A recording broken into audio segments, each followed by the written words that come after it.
Estamos aqui mais uma vez para falar da Palavra de Deus, que é linda e maravilhosa.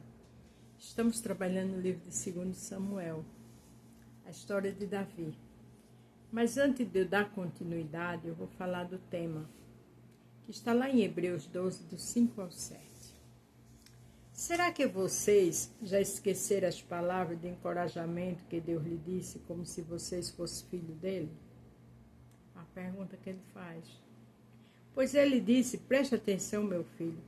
Quando o Senhor castiga, não se desanime. Quando ele repreende, pois o Senhor corrige quem ele ama e castiga quem ele aceita como filho. Portanto, sofrimento com paciência. Portanto, suporte com paciência, como se fosse um castigo dado por um pai. Pois o sofrimento de vocês mostram que Deus o está tratando como seu filho. Será que existe algum filho que nunca foi corrigido pelo pai? Não. Né? Eu mesmo já fui corrigida pelo meu pai e eu sei que você também. E essa correção é para o nosso bem. Essa correção é porque Ele ama. Essa correção não é para o teu mal. Eu já passei por correções com o Senhor que doeu. Eu chorei, eu gemi, mas eu precisava aprender. Uma coisa eu te garanto, se você passar por essa correção, glorificando a Deus, sem sair da presença dEle, a glória da segunda casa será maior que a primeira da sua vida. Você crê? Bênçãos extraordinárias Ele vai dar para você. Ele vai fazer coisas lindas que você nem imaginaria. Ele vai trazer coisas para a tua vida, sonhos guardados que já estão engavetados. Mas é necessário que você passe por essa repreensão. É necessário que você aprenda onde você errou para não voltar mais. Lembra do filho pródigo? O filho pródigo reconheceu suas falhas e voltou para seu pai. E quando está doendo, sabe, uma correção do Senhor nas nossas vidas, a gente tem que reconhecer nossas falhas. A gente tem que reconhecer onde erramos. Porque quando a gente erramos e reconhece, a gente aprendemos. A gente amadurecemos com isso. E lá na frente o Senhor faz coisas extraordinárias. Eu estou lhe falando isso por experiência própria. Deixa Papai do Céu te corrigir. Está machucando, mas vai passar. É só um momento. Daqui a pouco você nem vai mais lembrar dessa história. O Senhor sabe como nos corrigir. É para o nosso bem. O Senhor não quer o mal de ninguém, não. Quando acontece coisa desse tipo, foi escolha nossa, foi falha nossa, foi falta de vigilância nossa. Mas uma coisa eu te garanto. Se você suportar com a graça de Deus na tua vida, orando, pedindo força a Ele, sabedoria, pedindo para prosseguir com a ajuda dele, quando tudo isso passar, as portas serão abertas de forma extraordinária. Amém? O tema, Hebreus 12, do 5 ao 7. Vamos agora para 2 Samuel 12, do 1 ao 23. O Senhor Deus mandou que o profeta Natã fosse falar com Davi.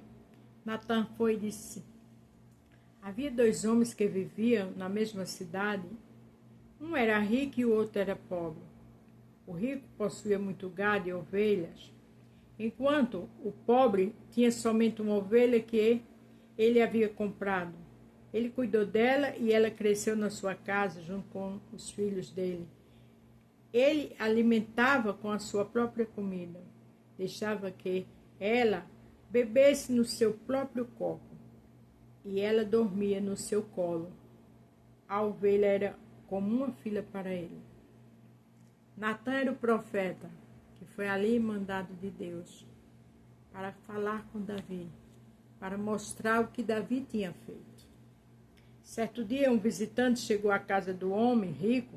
Este não quis matar um dos seus próprios animais para preparar uma refeição para o visitante. Em vez disso, pegou a ovelha do homem pobre, matou e preparou com ela uma refeição para o seu hóspede. Coisa forte, né? Veja que ele podia, mas ele preferiu a ovelha do outro. Então Davi ficou furioso com aquele homem e disse: eu juro pelo Senhor, o Deus vivo, que o homem que fez isso deve ser morto. É muito fácil a gente ser juiz com o erro dos outros. Não é verdade? É muito fácil. Davi até nesse momento não tinha entendido que aquilo era ele. Veja que ele disse: eu juro pelo Deus vivo que o homem que fez isso deve ser morto. A gente tem esse senso de justiça, mas a gente esquece de se examinar. Lá em Coríntios capítulo 11, 2 Coríntios 11, diz que o homem examine-se, capítulo 23, né? Se eu não me engano, a partir do verso 11, que o homem se examine-se a si mesmo, para o que ele faz não seja para a sua própria condenação. Isso, geralmente, os pastores falam quando está pregando, quando vamos cear. Mas quando diz que o homem examine-se a si mesmo, a gente tem que se examinar. A gente tem que ver o que devemos e o que não devemos.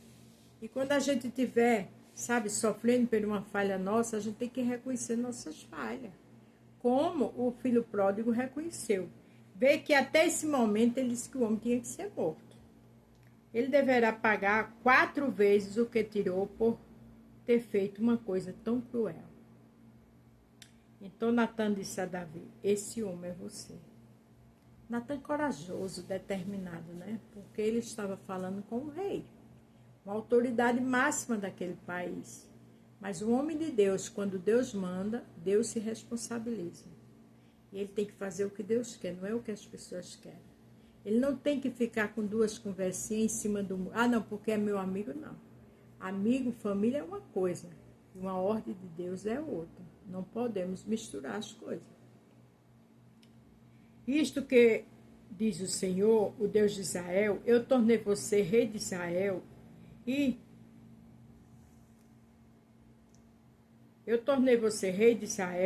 e salvei de Saul. Eu lhe dei o reino e as mulheres dele, tornei você rei de Israel e de Judá. E se isso não bastasse, eu lhe daria dado 2 vezes mais. Ele tinha dado 2 vezes mais. Veja que Deus fez de Davi um rei. Davi tinha mulheres, Davi tinha concubina. Davi não necessitava de ter ficado com Betseba. Ele não vigiou. Lembra do tema que eu falei? Li pra gente lá, né? Em Hebreus 12, do 5 ao 7, quando o Senhor fala de correção, porque ele ama. E aqui Natan foi exatamente conversar sobre isso, sobre o pecado de Davi, para Davi refletir. E no momento que nós erramos, nós temos que refletir. Não é ficar com raiva de Deus, não, porque a falha é nossa. Por que é que você desobedeceu os meus mandamentos e fez essa coisa tão horrível? Você fez com que Urias, o Heteu, fosse morto na batalha, deixou que os amonitas o matassem e então ficou com a esposa dele. Pesado, né? Ficou com a esposa dele, porque ela já estava grávida de Davi, e ainda mandou matar Urias. Muitas vezes não vigiamos. Muitas vezes a gente faz coisa que é terrível. Mas aí vem as consequências. Tudo na vida tem uma consequência, né? O que plantamos, colhemos. Portanto, porque você me desobedeceu, tomou uma mulher de Urias, sempre, algum dos seus descendentes morrerá de morte violenta. Por isso que eu sempre digo, quando alguém faz, quem paga geralmente é quem, principalmente os filhos. A gente tem que vigiar. Também afirmou que farei uma pessoa da sua própria família causar a sua desgraça, que foi Absalão, que fez aquele maior conspiração e fez ele sair do palácio por algum tempo e ficou no lugar dele. Você verá isso quando eu tirar a sua esposa e dar a outro homem, e ele terá relações com ela em plena luz do dia. Quem teve relações com as concubinas de Davi? Salomão, seu filho. Você pecou escondido, em segredo, mas eu farei com que isso aconteça em plena luz do dia, para todo o povo de Israel ver. Lá em Marcos 4, 22 diz que não há nada oculto que não seja revelado, nem escondido que não seja mostrado. Não adianta fazer escondido, não adianta criar 1000 situações para abafar, porque na hora certa vem à tona. Deus é o grande juiz. Então Davi disse: Eu pequei contra Deus, o Senhor. Natan respondeu: o Senhor perdoou o seu pecado e você não morrerá. Deus é tão bom que Deus perdoou o pecado de Davi, mas ia ter consequência. Mas por que fazendo isso, você mostrou tanto desprezo pelo Senhor, seu filho morrerá. Aí Natan foi para casa.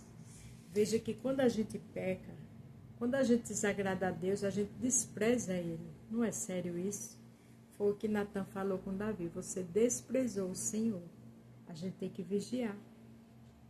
Então, o Senhor fez com que o filho de Davi, da mulher de Urias, ficasse muito doente. Davi orou a Deus para que a criança sarasse e não quis comer nada. Entrou no seu quarto e passou a noite inteira deitado no chão. Então os funcionários do palácio tentaram fazer Davi se levantar, mas ele não quis e não comeu nada com eles. A gente vê assim o caráter de Davi, a adoração de Davi. Passou a noite toda em jejum e orando. O filho dele poderia morrer, sim, mas também o Senhor é misericordioso, né? E quantas vezes eu e você não luta por uma causa? Uma semana depois, a criança morreu e os funcionários ficaram com medo de dar notícia a Davi.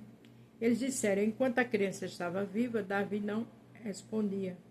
Quando falávamos com ele, como vamos dizer a ele que a criança morreu? Ele poderá fazer alguma loucura. Ficaram preocupados, né? Como seria a atitude de Davi? Quando Davi viu os funcionários cochichando uns com os outros, compreendeu que a criança havia morrido, então perguntou: a criança morreu? Morreu, respondeu eles. Então Davi se levantou do chão, tomou um banho, penteou o cabelo, trocou de roupa, depois foi à casa de Deus, o Senhor, e o adorou. Quando voltou do palácio, pediu comida e comeu logo que ele foi servido. Olha que coisa interessante. Passou a noite toda orando. Quando soube que o filho morreu, trocou de roupa e foi aonde? A casa do Senhor. Agradecer. Porque coisas boas ou ruins, ou uma morte, a gente agradece. Porque tudo é vontade do Senhor. Aí os seus oficiais disseram: nós não entendemos isto. Enquanto o menino estava vivo, o Senhor chorou por ele e não comeu. Mas logo que ele morreu, o Senhor se levantou, comeu. Sim, respondeu Davi.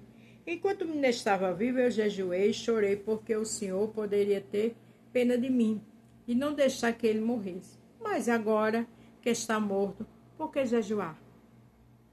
Será que eu poderia fazê-lo viver novamente? Um dia eu irei para o lugar onde ele está, porém ele nunca voltará para mim. Sabe, isso é coisa de gente prudente, sensata, com os pés no chão, né? Ele disse: não, agora eu vou comer. Mas o que eu acho lindo disso é que ele não se revoltou, ele foi à casa do Senhor adorar o Senhor depois de todo aquele acontecimento. Porque Deus manda, Deus mata, tudo está na mão dele, né? Um dia eu e você vamos embora. Então a gente tem que ter prudência, sensatez, né? Tem gente que se revolta porque perdeu alguém da família. Um dia eu e você também vai embora. Isso é falta o quê? De sabedoria. Peça força a Deus para tirar você da depressão, de um luto. Porque aqui o pai foi adorar Deus depois que o filho morreu. Porque era a vontade de Deus. Tudo que acontece nas nossas vidas é a vontade de Deus. Por tudo das graças que é a vontade do Senhor. Está lá na palavra. Então vamos amadurecer. Veja que Davi teve a cobrança do Senhor, mas Davi orou, jejuou pelo seu filho, mesmo sabendo que Deus ia matar. Quando Deus levou, ele se levantou, trocou de roupa, parou de jejuar e foi adorar o Senhor. Muitas vezes nós temos que tomar atitudes, né? Dentro de qualquer situação. Porque tem que ter atitude, seja qual for a situação. Você tem que se levantar, eu tenho que me levantar e agir. Foi o que ele fez. Ele tomou a atitude de se levantar, de se erguer, de se vestir, de adorar o Senhor e de jantar. Isso é um exemplo, um ensinamento e uma orientação de um homem de Deus que falhou, que pecou, mas que tinha atitudes brilhantes e que era um homem de Deus. Você errou, aceita a correção do Senhor. Vai adorar Ele como Davi foi depois que seu filho morreu. Deixa Deus trabalhar, porque depois de tudo isso passar, a glória de segunda casa será maior que a primeira na tua vida. Amém? A paz do Senhor, fique todos com Deus e até amanhã.